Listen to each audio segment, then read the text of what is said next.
സുനിൽ, അതിശയമായിരിക്കുന്നു. ഇന്ന് കേരളത്തിൻ്റെ വഖഫിൻ്റെ ചുമതലയുള്ള മന്ത്രി പറയുകയാണ്, സുപ്രീം കോടതിയിൽ വഖഫിൻ്റെ നിയമഭേദഗതിയുമായി ബന്ധപ്പെട്ടുകൊണ്ട് സർക്കാർ കക്ഷി ചേർന്നിട്ടില്ല എന്ന്. ഞാൻ അത്ഭുതപ്പെട്ടുപോയി. 4 റിട്ട് പെറ്റീഷനുകളാണ് കേരള സംസ്ഥാന സർക്കാർ ഈ സുപ്രീം കോടതിയിൽ 2025 ഫയൽ ചെയ്തിരിക്കുന്നത്. പ്രിൻസിപ്പൽ സെക്രട്ടറി, ചീഫ് സെക്രട്ടറി അടക്കം മൈനോറിറ്റി ലോ ഡിപ്പാർട്ട്മെൻറ്റ്. എന്നിട്ട് വഖഫിൻ്റെ ചുമതലയുള്ള മന്ത്രി പറയുകയാണ് കേരളം സംസ്ഥാനം അതിൽ പാർട്ടിയല്ല എന്നുള്ളത്. അത്ഭുതമാണ്, അതിശയകരമാണ്. ഇതാ ഇപ്പോൾ ഒരു ഒത്തുകളിയാണ് എന്നുള്ളതാണ് പ്രതിപക്ഷത്തിൻ്റെ ആരോപണം. ആണോ? ഒരു സിനിമയിൽ ഒരു ജഡ്ജി ചോദിക്കുന്നുണ്ട്, പി എന്താണ് ഇവിടെ സംഭവിക്കുന്നത്? ഏതാണ്ട് ആ നിലയിലാണ് കാര്യങ്ങൾ. നമുക്ക് സംസ്ഥാന സർക്കാർ ഈ വഖഫ് നിയമം കേന്ദ്ര സർക്കാർ പാസ്സാക്കിയത് 2025 2025 ഏപ്രിൽ 4 പാർലമെൻറ്റ് ഈ നിയമം പാസ്സാക്കുന്നത്. 2025 ഏപ്രിൽ 5 രാഷ്ട്രപതി നിയമം ഒപ്പുവയ്ക്കുന്നു. ഏപ്രിൽ 7 മുസ്ലിം ലീഗ് സുപ്രീം കോടതിയെ സമീപിക്കുന്നു. തൊട്ടു പിന്നാലെ കോൺഗ്രസ് പാർട്ടി സുപ്രീം കോടതിയെ സമീപിക്കുന്നു. കോൺഗ്രസിൻ്റെ 3 MP-മാർ സുപ്രീം കോടതിയെ സമീപിച്ചിട്ടുണ്ട്.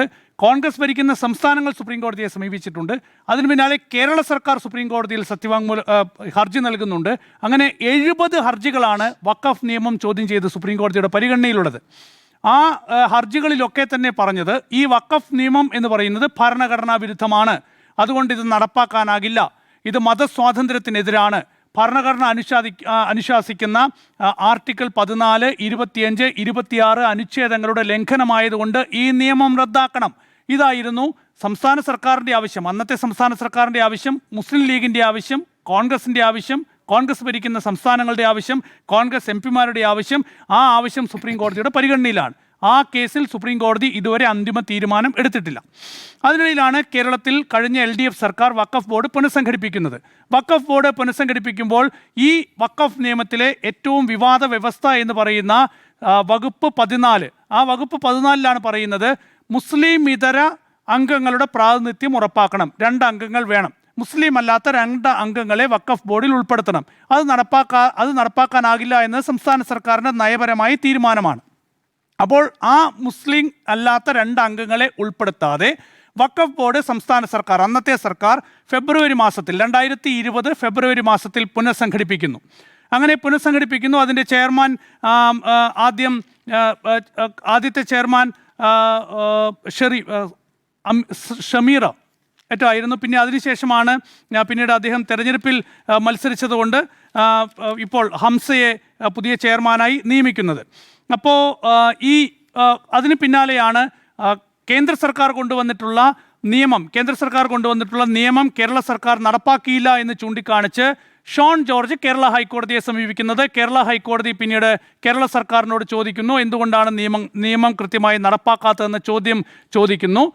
സ്വാഭാവികമായും നമ്മളൊക്കെ പ്രതീക്ഷിച്ചത് കേരള സർക്കാർ കേരള ഹൈക്കോടതിയെ സമീപിച്ചുകൊണ്ട് പറയും, ഈ കേസ് സുപ്രീം കോടതിയിൽ പെൻഡിംഗ് ആണ്, ഈ കേസിൻ്റെ പ്രധാനപ്പെട്ട വ്യവസ്ഥകൾ സുപ്രീം കോടതിയിൽ പെൻഡിംഗ് ആയതുകൊണ്ട് സുപ്രീം കോടതിയുടെ അന്തിമ തീരുമാനത്തിന് അനുസൃതമായി ഇക്കാര്യത്തിൽ ഒരു തീരുമാനമെടുക്കും. അതാണല്ലോ സംസ്ഥാന സർക്കാർ നിയമപരമായിട്ടും രാഷ്ട്രീയമായും കേരള ഹൈക്കോടതിയിൽ പറയേണ്ടത്. കാരണം ഈ നിയമം നടപ്പാക്കാനാകില്ല എന്നത് നിയമപരമായ ഡിസിഷനല്ല, അതൊരു രാഷ്ട്രീയ തീരുമാനമാണ്. അത് കേരള സർക്കാരിൻ്റെ രാഷ്ട്രീയ തീരുമാനമാണ്.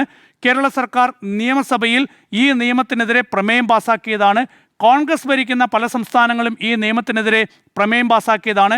ഇവിടെ ഈ സർക്കാരിൽ മന്ത്രിമാരായിരിക്കുന്ന കോൺഗ്രസിൻ്റെ അന്നത്തെ MLA-മാരും ലീഗിൻ്റെ അന്നത്തെ MLA-മാരും ഒക്കെ ഉൾപ്പെട്ട നിയമസഭയാണ് കേന്ദ്ര നിയമത്തിനെതിരെ പ്രമേയം പാസാക്കിയത്.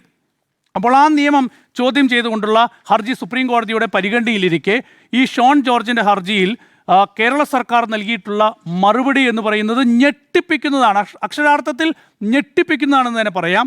അതിലിങ്ങനെയാണ് കേരള സർക്കാർ, ഈ പുതിയ സർക്കാർ, VD സതീശൻ സർക്കാർ കേരള ഹൈക്കോടതിയിൽ പറയുന്നത്, government is prepared to reconstitute the board strictly in compliance with the mandate of section 14 of Waqf act. എന്ന് പറഞ്ഞാൽ 14-ാം വകുപ്പിൽ പറഞ്ഞിട്ടുള്ള കാര്യങ്ങൾ പൂർണ്ണമായും പാലിച്ചുകൊണ്ട് അത് ഞങ്ങൾ നടപ്പാക്കാൻ പോവുകയാണ്, തയ്യാറാണ് എന്ന് കേരള ഹൈക്കോടതി അറിയിക്കുകയാണ്. ഈ വിഷയത്തിൽ സുപ്രീം കോടതി അന്തിമ തീർപ്പ് കൽപ്പിച്ചിട്ടില്ല. അപ്പോൾ സുപ്രീം കോടതി അന്തിമ തീർപ്പ് കൽപ്പിക്കുന്നതിന് മുൻപ് തന്നെ ഈ നിയമം നടപ്പാക്കാൻ ഞങ്ങൾ തയ്യാറാണ് എന്ന് കേരള സർക്കാർ കേരള ഹൈക്കോടതിയെ അറിയിക്കുകയാണ്. നോക്കൂ, ഒരു സത്യവാങ്മൂലം എങ്ങനെയാണ് കേരള ഹൈക്കോടതിയിൽ എത്തുന്നത്? ഒരു സത്യവാങ്മൂലം കേരള ഹൈക്കോടതിയിൽ എത്തണമെങ്കിൽ കേരള ഹൈക്കോടതിയിൽ നിന്നൊരു നോട്ടീസ് കിട്ടിയാൽ ആദ്യം അതിൻ്റെ വകുപ്പ് ഈ വിഷയം അറിയും. അപ്പോൾ ഈ വകുപ്പ് വിഷയം അറിയുമ്പോൾ ഒരു സത്യവാങ്മൂലം നൽകേണ്ടതുണ്ട്. അതിൻ്റെ അടിസ്ഥാനം സർക്കാരിനെ അറിയിക്കും, അതല്ലെങ്കിൽ വകുപ്പ് സെക്രട്ടറി അറിയിക്കും, വകുപ്പ് സെക്രട്ടറി അത് മന്ത്രിയെ അറിയിക്കും. അപ്പോൾ ആ മന്ത്രി പറയും സത്യവാങ്മൂലം തയ്യാറാക്കാൻ. അങ്ങനെ അതിൻ്റെ ഒരു കരട് തയ്യാറാക്കും. ആ കരട് പിന്നീട് വരുന്നത് നിയമവകുപ്പിലേക്കാണ്. കാരണം നിയമവകുപ്പാണല്ലോ സത്യവാങ്മൂലം തയ്യാറാക്കേണ്ടത്. നിയമവകുപ്പും ഒപ്പം തന്നെ ഇതിൻ്റെ ബന്ധപ്പെട്ട വകുപ്പും കൂടിയാലോചിച്ച് ഒരു സത്യവാങ്മൂലം നിയമവകുപ്പ് സെക്രട്ടറിയുടെ കൈകളിലേക്ക് വരും. അത് നിയമവകുപ്പ് സെക്രട്ടറി നേരെ അറിയിക്കുന്ന പിന്നെ ആരെയാണ്? നിയമമന്ത്രിയെയാണ്, വകുപ്പ് മന്ത്രിയെയാണ്. അപ്പോൾ നിയമമന്ത്രിയും വകുപ്പ് മന്ത്രിയും ഒക്കെ തന്നെ അറിഞ്ഞുകൊണ്ട് ആ സത്യവാങ്മൂലം പരിശോധിച്ച് അതിന് അന്തിമ അനുമതി നൽകിയ ശേഷം പിന്നീട് ആ സത്യവാങ്മൂലം നേരെ അതിനു മുൻപ് ഒരു പ്രോസസ്സ് കൂടിയുണ്ട്, നിയമോപദേശം തേടുക എന്നത്. അപ്പോൾ അഡ്വക്കേറ്റ് ജനറലിൻ്റെ നിയമോപദേശം തേടും. അതിനുശേഷമാണ് ഒരു അന്തിമ അംഗീകാരം നൽകുന്നത്. പിന്നീടാണ് ഈ സത്യവാങ്മൂലം അല്ലെങ്കിൽ ഒരു ഹർജി ഹൈക്കോടതി പ്ലീഡറുടെ കൈകളിലേക്ക് എത്തുന്നത്. അങ്ങനെയാണത് കോടതിക്ക് മുമ്പിലേക്ക് വരുന്നത്. അപ്പോൾ മന്ത്രി അറിയാതെ, വകുപ്പ് മന്ത്രി അറിയാതെ, ബന്ധപ്പെട്ട വകുപ്പിൻ്റെ മന്ത്രി അറിയാതെ ഇങ്ങനെയൊരു സത്യവാങ്മൂലം കേരള ഹൈക്കോടതിയിൽ എത്തില്ല.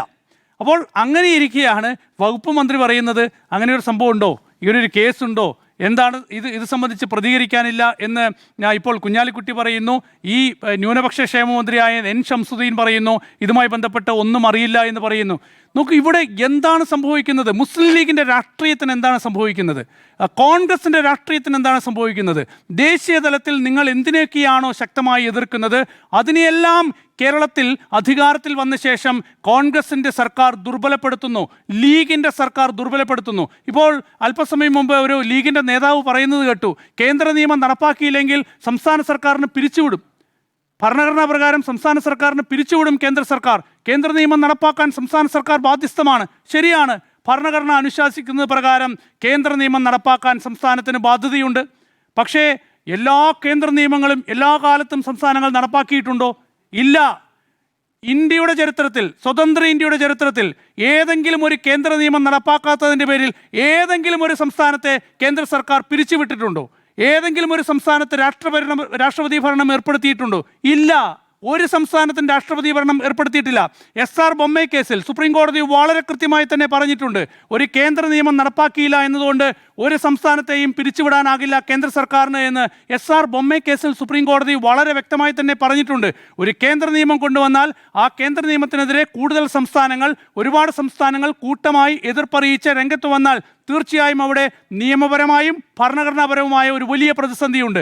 ആ പ്രതിസന്ധിയിൽ തീർപ്പ് കൽപ്പിക്കേണ്ടത് പരമോന്നത കോടതിയായി സുപ്രീം കോടതിയാണ്. അപ്പോൾ ആ കോടതിക്ക് മുൻപാകെ ഉള്ള ഒരു കേസിൽ വളരെ പ്രധാനപ്പെട്ട രാഷ്ട്രീയമായി, ഭരണഘടനാപരമായി, നിയമപരമായി നിലനിൽക്കുന്ന ഒരു പ്രശ്നത്തിൽ സുപ്രീം കോടതി തീർപ്പ് കൽപ്പിക്കുന്നതിന് മുൻപ് കേരള സർക്കാർ കേരള ഹൈക്കോടതിയിൽ പോയി പറയുകയാണ്, ഞങ്ങൾ തയ്യാറാണ് കേന്ദ്ര നിയമം നടപ്പാക്കാൻ, ഞങ്ങൾ തയ്യാറാണ് വഖഫ് ബോർഡിൽ മുസ്ലിം അല്ലാത്ത 2 അംഗങ്ങളെ ഉൾപ്പെടുത്താൻ തയ്യാറാണ് എന്ന് കേരള സർക്കാർ, UDF സർക്കാർ കേരള ഹൈക്കോടതിയിൽ പോയി പറയുകയാണ്.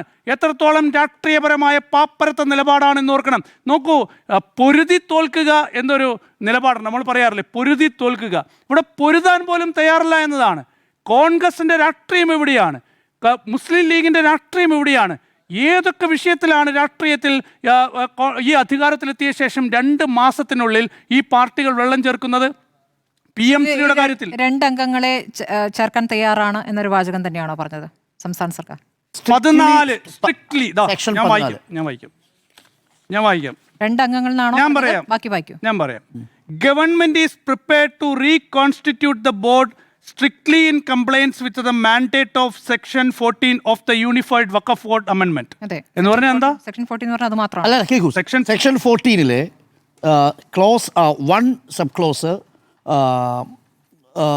F കഴിഞ്ഞിട്ട് പറയുന്നു, provided further that 2 of the total members of the board appointed under this subsection excluding ex-officio members shall be non-Muslim. അപ്പോൾ ഇപ്പോൾ കൊടുത്തിരിക്കുന്ന അഫിഡവിറ്റിൽ ഇത് സ്ട്രിക്റ്റ്ലി പാലിക്കുമെന്നാണ് പറഞ്ഞിരിക്കുന്നത്. സ്ട്രിക്ട്ലി പാലിക്കണം എന്ന് കോടതിയുടെ ഉത്തരവ്, കോടതിയുടെ ഇടക്കാല ഉത്തരവ്. ശരി, പറഞ്ഞോളൂ, ഞാൻ എൻ്റെ സമയത്ത് പറഞ്ഞോളൂ. അല്ല അതിനകത്ത് എന്ത് തർക്കം? അല്ല, അങ്ങ് പറഞ്ഞു. അതിൽ തർക്കമൊന്നുമില്ല. അപ്പൊ അതായത് പറഞ്ഞു, സെക്ഷൻ ഒഴിവാക്കിയിട്ടല്ല. 14 എന്ന് പറയുന്നത് നടപ്പാക്കുമെന്ന് പറഞ്ഞാൽ അത് മാത്രമല്ല, അങ്ങ് മുസ്ലിം അല്ലാത്ത രണ്ട് ഒഴിവാക്കി- അംഗങ്ങളെ ഒഴിവാക്കി എന്ന് ഉൾപ്പെടുത്തിക്കൊണ്ട് പറഞ്ഞ് ബോർഡ് പറയാനാകില്ല. പുനഃസംഘടിപ്പിക്കും. അങ്ങ് പറയൂ, അങ്ങ് അല്ല, ബോർഡ് പുനഃസംഘടിപ്പിക്കും. അത് തന്നെയാണ് നിലപാട്. ശരി. അത് തന്നെയാണ് നിലപാട്. ആ, അതിൽ അത് മുസ്ലിം രഹസ്യമൊന്നും ലീഗിന്റെ രാഷ്ട്രീയം എവിടെ പോയി ആ നിലപാടിൽ എന്നാണ് എന്റെ ചോദ്യം. ശരി. നോക്കൂ, നിങ്ങൾ ഫണ്ടമെന്റലായി നിങ്ങൾ രാഷ്ട്രീയമായി, നിയമപരമായി, ഭരണഘടനാപരമായി വലിയ അവകാശവാദം ഉന്നയിച്ചുകൊണ്ട്, വലിയ ചോദ്യം ഉന്നയിച്ചുകൊണ്ട് ഉമീദ് പോർട്ടലിൽ നിങ്ങൾ മറ്റേ ഇത് സ്ഥലം ഇതിന്റെ സ്വത്തുക്കൾ മുനമ്പം വിഷയത്തിൽ രേഖപ്പെടുത്തിക്കൊണ്ട് 8ന്റെ പണി തന്നു പോയി എന്ന് പറഞ്ഞ് വലിയ വിവാദമുയർത്തിയ ലീഗും കോൺഗ്രസും ഒക്കെയാണ്. കോൺഗ്രസ്സാണ് പറഞ്ഞത്. കോൺഗ്രസും ആയിക്കോട്ടെ, ഞാൻ പറഞ്ഞത് അങ്ങനെ ഒരു വലിയ വിവാദമുണ്ടാക്കി, വലിയ വിഷയമുണ്ടാക്കി ഉയർത്തിയവരാണ്. ഒരു രാഷ്ട്രീയമായി തിരിച്ചടിക്കുന്ന, രാഷ്ട്രീയമായി ലീഗിന്റെ രാഷ്ട്രീയത്തെ, കോൺഗ്രസിന്റെ രാഷ്ട്രീയത്തെ ചോദ്യം ചെയ്യുന്ന ഒരു നിയമത്തിലെ വ്യവസ്ഥ ഞങ്ങളിതാ നടപ്പാക്കാൻ പോകുന്നുവെന്ന് കേരള ഹൈക്കോടതിയിൽ പോയി പറയുന്നത്. സുപ്രീം കോടതിയിലെ കേസ് എന്താവും ഇനി? സർക്കാർ ഒന്നാണല്ലോ, രാഷ്ട്രീയം ഇലക്ഷന് ശേഷമാണ് പരാമർശം. അത് മുഖ്യമന്ത്രിയാണ്. ആയിക്കോട്ടെ, ഇലക്ഷൻ മുൻപോ ശേഷോ എന്തോ ആയിക്കോട്ടെ. ഞാൻ പറഞ്ഞല്ലോ അത് ഞാൻ പറഞ്ഞത് സുപ്രീം കോടതിയിൽ സർക്കാർ ഒന്നല്ലേ ഉള്ളൂ. അവിടെ കോൺഗ്രസും CPM-ഉം ഇടതുപക്ഷവും ഒന്നും ഇല്ലല്ലോ. സംസ്ഥാന സർക്കാരാണല്ലോ സുപ്രീം കോടതിയിൽ അറിയിച്ചിരിക്കുന്നത് ഈ വിഷയത്തിൽ ഈ നിയമം പൂർണ്ണമായും നടപ്പാക്കാനാകില്ല എന്ന്. ഇവിടെ സംസ്ഥാന സർക്കാർ കേരള ഹൈക്കോടതിയിൽ പറയുന്നു ഈ നിയമം നടപ്പാക്കുമെന്ന്. അപ്പോൾ സർക്കാരിൻ്റെ നിലപാടെന്താകും, രാഷ്ട്രീയം എന്താകും? സുപ്രീം കോടതിയിലെ കേസിനെ തന്നെ ദുർബലപ്പെടുത്തുന്ന നീക്കമാണ് കേരള ഹൈക്കോടതിയിൽ കേരള സർക്കാർ ചെയ്തിരിക്കുന്നത്. ഓക്കെ.